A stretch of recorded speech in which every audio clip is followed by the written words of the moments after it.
Hello friends, welcome to solar Gyan and R E news channel. June 2022 में renewable energy के field में क्या update रहा उसके बारे में डिस्कस करेंगे। जैसा कि आप जानते हैं कि I make video on the news in two parts. जो पार्ट वन है basically it covers the policies, investment, regulatory updates. जो पार्ट टू होता है बेसिकली टेंडरिंग, कमीशनिंग, जनरेशन, वो पार्ट कवर करता है।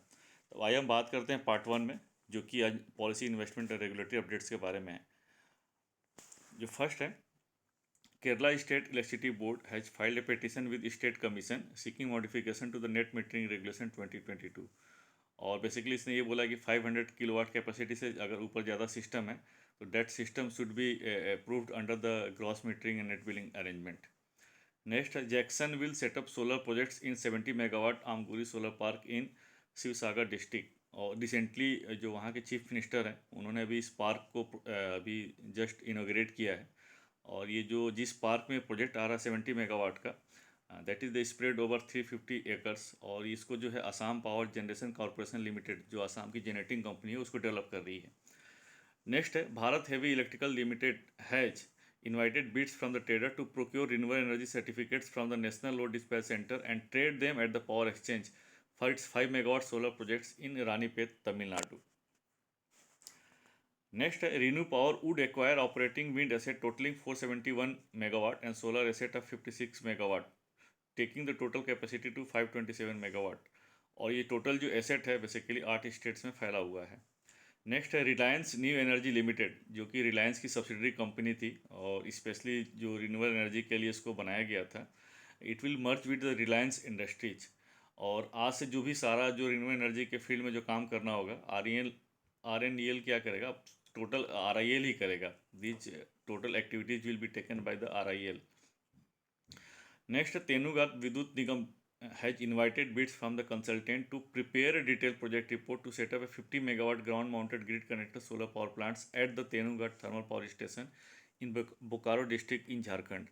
आप देख सकते हैं बेसिकली कि जितने भी अब कन्वेंशनल जो जेनको कंपनी है वो सब रिन्यूएबल एनर्जी के फील्ड में आ रहे हैं। ये they all are interested to set up a solar power projects और wind power projects whichever they are interested और जो भी टेक्निकली फिजिबल है। नेक्स्ट है सुजुकी मोटर गुजरात, जो कि सुजुकी मोटर की सब्सिडरी कंपनी है गुजरात में, has started procuring power from 17.6 megawatt hybrid wind and solar power projects installed by the ReNew Power. Next है Durgapur projects, DPL has issued NIT for consultant to undertake a feasibility study and prepare DPR to install a green ecosystem. The ecosystem will include green hydrogen, carbon capture, and e-methanol production units in Durgapur, West Bengal. Next, the government of Gujarat has signed a MOU with Acme Clean Tech Solutions for investment of 5,200 crore to set up a green and hydrogen ammonia units and LED solar power projects in Mangaluru. Acme intends to set up a 1.2 MTPA million tons per unit green hydrogen and green ammonia plant associated with the captive power plant unit. POSOCO signed an memorandum of understanding MOU with India Meteorological Department to use the weather information provided by IMD for better management of the Indian power systems and analysis. Forecasting और scheduling के लिए बहुत ही ज़रूरी होता है weather information, तो इसमें पोसो को काफ़ी हेल्प मिलेगी। नेक्स्ट है, the ministry of power has issued the electricity the promoting renewable energy through green open access rules 2022। और बहुत ही एक इम्पॉर्टेंट ये रूल है। अभी तक इसमें क्या होता था कि जो अगर आपको ओपन एक्सेस के थ्रू अगर सप्लाई लेनी है तो जो सैंक्शन लोड है it should be minimum 1 megawatt. लेकिन इसमें ये कंडीशन बोल दिया है कि नहीं, अगर आप रिन्यूएबल एनर्जी लेना चाहते हैं और 100 किलोवाट एंड अबव आपके सैंक्शन लोड है तो ईवी दे मतलब दैट दे आर एलिजिबल। और अगर कैप्टिव कंज्यूमर है तो वो लिमिट भी हटा दिया है कि there is no load limitations. Next है, the Gujarat electricity regulatory commission has adopted the tariff of 2.29 per unit to procure 500 megawatt of solar power by the Gujarat Urja Vikas Nigam limited under phase 13 tender. Basically Gujarat में अगर आप देखेंगे तो जो वहाँ की जो एजेंसी है गुजरात ऊर्जा विकास निगम लिमिटेड, यही टेंडर इशू करती है और ये टेंडरिंग एजेंसी है और ये बीच में इंटरमीडिएट की काम करती है। यही power PPA power purchase agreement जो है डिस्कॉम के साथ साइन करती है। नेक्स्ट है, the Indian energy exchange traded 642 million units of renewable energy in May 2022। और ये जो फिगर है बेसिकली आप अप्रैल 2022 फिगर से कंपेयर करेंगे तो 91% ज़्यादा है। अप्रैल 2022 में केवल 336 मिलियन यूनिट ही रिन्यूएबल एनर्जी का ट्रेड हुआ था। नेक्स्ट है Maruti Suzuki India has setup A 20 megawatt solar corporate at its facility in Manesar Haryana. और अगर कंपनी की रिपोर्ट की बात करें तो ये क्लेम कर रही है कि ये एशिया का सबसे लार्जेस्ट सोलर कारपोर्ट है।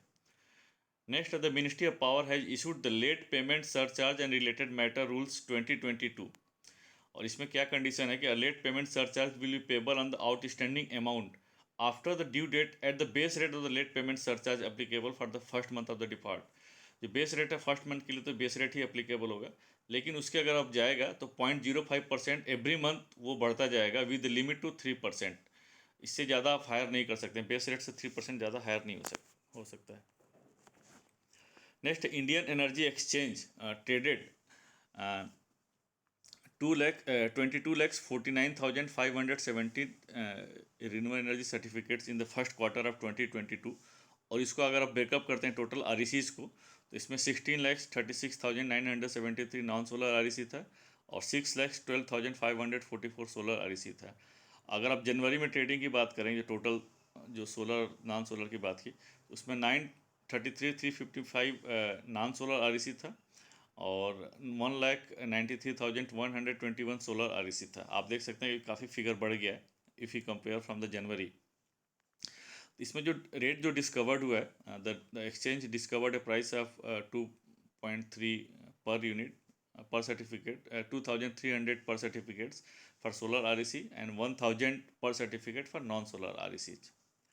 Next, Ayana Renewable Power signed an expression of interest with the Karnataka government to develop wind and solar power projects totaling 2 gigawatt with an investment of 12,000 crore। और अयाना का already 340 megawatt का states में operational portfolio है। Next, सात्विक solar will supply 9.3 megawatt solar पर half cut MB multi बस बार modules तो BHEL। और ये जो बेसिकली BHEL को जो सप्लाई करेगा, ये BHEL बेसिकली मॉरिशस में प्रोजेक्ट इंप्लीमेंट कर रहा है with the government funding support, Indian government funding support. उसके लिए ये बेसिकली BHEL 9.3 मेगावाट सात्विक सोलर से मॉड्यूल लेगा। Next, the Indian Energy Exchange filed a petition with CERC seeking approval to introduce additional term ahead and green term ahead contracts beyond T+11। अभी तक 11 days तक limit था, तो उसके लिए CERC ने डायरेक्ट किया है कि CERC directed IEX to make changes in its software before the commencement of the physical delivery based forward contracts and its align its business rule per the procedure for the scheduling of bilateral transaction. और इसमें इस commission ने basically POSOCO को भी direct किया है कि submit a report within 3 months from the introduction of the forward contracts after seeking feedback from the power exchange. Next, Tech Mahindra will take power supply from the 5 megawatt captive open access solar projects to be set up by Fourth Partner Energy. For this, the Tech Mahindra will acquire 26% stake in Hubon Energy 6, a wholly owned subsidiary of Fourth Partner Energy। Basically होता क्या है कि ये जो captive power क्यों लेते हैं, क्यों 26% इक्विटी लेते हैं, इसका मेन ये रहता है कि इससे 26% इक्विटी लेने से वो कैप्टिव पावर पार्ट बन जाता है और मिनिमम 51%, तो इसमें 100% तो पावर टेक महिंद्रा को ही जाएगी। तो कैप्टिव के लिए कंडीशन क्या है कि 26% इक्विटी मिनिमम होना चाहिए और पावर जो उस प्रोजेक्ट से मिनिमम 51% होना चाहिए, तो कैप्टिव का स्टेटस हो जाता है। और इसी में कैप्टिव का स्टेटस बनते ही क्रॉस सब्सिडी सरचार्ज नहीं लगता है। Next, CERC has issued the Connectivity and General Network Access to the ISTS Regulation 2022. The regulation provide a framework to facilitate non-discriminatory open access to generating company for ISTS through the General Network Access. Next, Central Transmission Utility of India, जिसको हम CTU बोलते हैं, launched the National Single Window System integrating the filing of applications for the grant of connectivity, long-term access, medium-term open access to the interstate transmission system in India, as well as to participating entities located in the neighboring countries. Next, Union Minister of Power and New and Renewable Energy announced that the bids would be issued for offshore wind energy blocks of 4 gigawatt every year for the 3 years to be developed in Tamil Nadu and Gujarat। Basically क्या है कि offshore wind के लिए beads निकलेगी और 4 gigawatt हर साल निकलेगा, मतलब इस साल से इट मीन्स कि टोटल 12 गीगावाट्स की बिड्स निकलेंगी। Next, roof top solar startup solar Solar Square raised $4 million in a seed funding. Next, KPI Green Energy has commissioned solar power projects up to 5.2 megawatt in Gujarat. The project was commissioned for the Devika fibers under the captive power producer segment of the company. Next, the Rajasthan cabinet has decided to allot 2,397 hectares of government land in Bandha village of Jaisalmer district to Adani Renewables. और basically जो Adani renewals है 1,000 megawatt का solar power project setup कर रहा है वहाँ पे. Next, M Plus Solar and Microsoft Corporation signed a long-term renewable energy agreement for a 100 megawatt solar project to be developed by M Plus in Rajasthan, India. Next, CERC has proposed amendment to the sharing of interstate transmission charge and losses regulation 2022. Next, Gujarat Electricity Regulatory Commission has amended Gujarat Electricity Regulatory Commission net metering rooftop solar PV grid interactive system regulation 2016. Under this, the net metering will be allowed for rooftop solar system having a capacity of 1 kilowatt and up to 1 megawatt, and gross metering for rooftop solar system with 10 kilowatt and up to 1 megawatt system will be permitted. Next, Total Energy signed an agreement with Adani Enterprises to acquire a 25% interest in Adani New Industries, ANIL, जिसको अदानी ने नाम दिया Anil, to produce and commercialize green hydrogen in India. Under this agreement, Adani New Industries would produce 1 million metric tons of green hydrogen annually until the end of the current decade. The production will be supported by around 30 gigawatt of new renewable energy power generating station capacity, establishing the first milestone in the agreement. Next, Azure Power signed a module supply agreement with Premium Energy Group to procure modules up to the 600 megawatt annually from the next 4 years. Basically, Azure Power जो है 600 megawatt modules जो है Premium Energy से लेगा. The Premium Energy will supply 2.4 gigawatt of solar cells and modules with estimated order value of over 4,000 crore. Haryana Electricity Regulatory Commission approved the PSA power sale agreement for 800 megawatt of ISTS connected wind solar hybrid power from the SECI at a levelized tariff of 2.34 per unit for 700 megawatt and 2.35 per unit for the 100 megawatt. इसके अलावा जो commission जो है जो trading margin है उसको भी approve किया 7 पैसा per unit. Next, NTPC has awarded the project of setting up India's first green hydrogen fueling station in Leh, Ladakh to Amar Raja Power System. Next, the West Bengal Electricity Regulatory Commission approved the power sale agreement between West Bengal State Electricity Distribution Company Limited and SECI for the purchase of 100 megawatt of wind solar hybrid power on a round the clock basis at the 2.9 per unit along with the trading margin of 7 paisa per unit. Next, SECI has annulled the RFS for setting up a 25 kilowatt green hydrogen based pilot project at SNM Hospital in Leh Ladakh. और ये जो tender था basically मार्च 2022 में सेकी ने issue किया था. Next है CERC approved Power Exchange India's proposal to introduce delivery based monthly contracts which can traded on the 1 month, 2 month, 3 month ahead basis in the conventional and renewable energy segments of the term ahead market. It directed PXIL to make changes in its software before the commencement of the delivery based month ahead contracts and to align its business rule as per the procedure of scheduling bilateral transaction. The commission also directed POSOCO to submit a report within 3 months from the introduction of contracts after seeking feedback from the power exchange. ये basically आपने देखा होगा अभी India energy exchange का भी same यही था और PXIL का भी था. तो अभी आज की डेट में इंडिया में दो ही मेजर एक्सचेंज है और इंडिया एनर्जी एक्सचेंज है मोर देन 90% जो ट्रांजेक्शन रहता है उसके थ्रू होता है. फिर उसके बाद नेक्स्ट जो है PXIL है जो मुंबई बेस्ड कंपनी है. Next, Windstream Energy Technology has installed the patented 10 kilowatt hybrid power system at Chhatrapati Shivaji Maharaj International Airport in Mumbai. ये जो सिस्टम इंस्टॉल किया hybrid system, this system consist of A 2 kilowatt vertical axis wind turbine and 8 kilowatt solar photovoltaic system with estimated minimum energy generation of 36 units per day. Next, Renew Power will increase its module manufacturing capacity to 6 gigawatt from the 4 gigawatt that was planned earlier. Basically पहले Renew Power 4 gigawatt का module manufacturing setup करा था, अब उसको increase करके 6,000 megawatt कर दिया है. Next, the special committee constituted by the Supreme Court has issued a technical standard for the bird flight divers to be installed in the priority area associated with the endangered great Indian bustard and lesser fluorescent bird species. थोड़ा सा मैं आपको background बता देता हूँ इस पर. कि सुप्रीम कोर्ट ने राजस्थान और गुजरात में करीब करीब 20 गीगावाट 20,000 मेगावाट के जो प्रोजेक्ट्स थे उनको उनको रोक दिया था, और बोला था कि पहले जब तक प्रॉपर इसमें क्लेरिफिकेशन ना आ जाए, जो भी जो ट्रांसमिशन लाइन है, जो बर्ड डाइवर्टर्स है, चाहे बोला कि सारी जो ट्रांसमिशन लाइन है आप उसको अंडरग्राउंड करिए। हालांकि बहुत टेक्निकली ये फिज वाइबल भी नहीं था, और दूसरा ये था कि कॉस्ट बहुत बढ़ जाती थी। तो इसमें यह हुआ कि ठीक, और जो एग्जिस्टिंग जो ट्रांसमिशन लाइन है उसमें बर्ड डाइवर्टर्स के लिए, तो उसके लिए स्पेसिफिकेशन जो है ये कमेटी ने प्रपोज किया है। नेक्स्ट है Inox green energy services filed a fresh application to raise 740 crore through initial public offer. जो आइनॉक्स ग्रीन एनर्जी सर्विसेज है बेसिकली आइनॉक्स का ही 100% सब्सिडी कंपनी है जो कि विंड टर्बाइन बनाती है। Next, Saudi Aramco intends to generate 12 gigawatt of renewable energy by 2030। ये मेरा एक्चुअली इसमें इंट्रोड्यूस करने का मतलब ये था, ये चूँकि बाहर की न्यूज़ है, बट आप देख सकते हैं सऊदी अरमाको है बेसिकली, और इंडिया वर्ल्ड की सबसे बड़ी जो पेट्रोलियम कंपनी में आती है और सऊदी गवर्नमेंट के अंडर में आती है ये। तो ये कंपनी भी जो है अब रिन्यूएबल एनर्जी के फील्ड्स में आ रही है। BPCL, Bharat Petroleum Corporation Limited, has invited bids to set up a 5 megawatt electrolyzer and associated system for the producing green hydrogen and hydrogen blending with natural gas in the city gas distribution network। मतलब बहुत सी जो कंपनियां हैं, खासकर जो oil companies हैं, चाहे और भी जो बड़ी कंपनी, आप देख सकते हैं कितने एग्रेसिवली जो है हाइड्रोजन और अमोनिया के फील्ड में आ रहे हैं।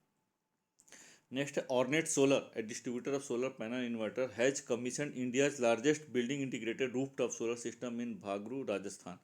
The project was executed for the Canada based natural stone manufacturing company Pangea natural stone. ये बेसिकली इसमें ये बताया है कि इंटीग्रेटेड रूफटॉप सोलर सिस्टम, मतलब आपको अलग से रूफ लगाने की ज़रूरत नहीं है। मतलब पहले क्या था कि अभी रूफ है, रूफ के ऊपर हम पैनल लगाते हैं।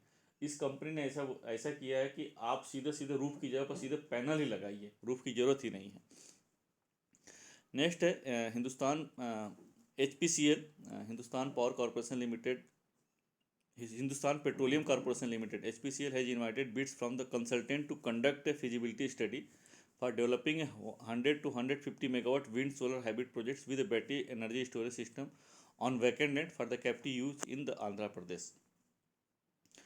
Next are the floating solar PV projects of NTPC of 30 megawatt out of 92 megawatt at Kayakulam in Kerala is commissioned. Basically NTPC का जो कायाकुलम है लोकेशन, वहाँ पर इसका थर्मल पावर प्लांट है, गैस बेस्ड पावर प्लांट है। वहाँ पर 92 मेगावाट का जो है टोटल कैपेसिटी जो है, total floating solar power projects है, वो कमीशन हो गया। और ये 3 फेजेज में कमीशन हुआ है बेसिकली। पहले 35 मेगावाट और 22 मेगावाट कमीशन हो गया था। जो बैलेंस कैपेसिटी थी वो भी कैपेसिटी कमीशन हो गई, और ये प्रोजेक्ट जो है टाटा इसको एज ए EPC कॉन्ट्रैक्टर कर रहा था। नेक्स्ट है the Flipkart group has committed to a net zero target for its operation by 2030 and the larger value chain by 2040।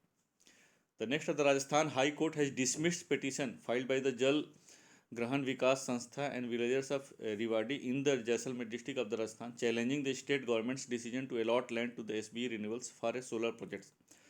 Court also asked the authorities to ensure no person with a vested interest obstruct the commissioning of the solar projects in the area. ये बहुत एक important decision है। Basically आज के date में क्या हो रहा है कि कोई भी जो है कोर्ट के पास चला जाता है, ये बताता है कि ये इन्वायरमेंट को इफेक्ट है, चाहे ये डिस्प्लेसमेंट है। कोर्ट ने ऑब्जर्व किया कि नहीं, ऐसा कुछ वहाँ पर है ही नहीं, कोई भी वहाँ पर लिविंग वाली चीज़ें इतनी हैं और कोई भी इन्वायरमेंटली भी अफेक्टिव हो रही है, इसलिए इसने उसको पेनल्टी भी लगाया। जो ग्रुप जो चैलेंज किया था राजस्थान को हाई कोर्ट में, उसके ऊपर पेनल्टी भी हाई कोर्ट ने लगाया है। Next, the Haryana government has issued the State Electricity Vehicle Policy 2022 to promote the clean transportation and create an ecosystem for manufacturing EV components in the state.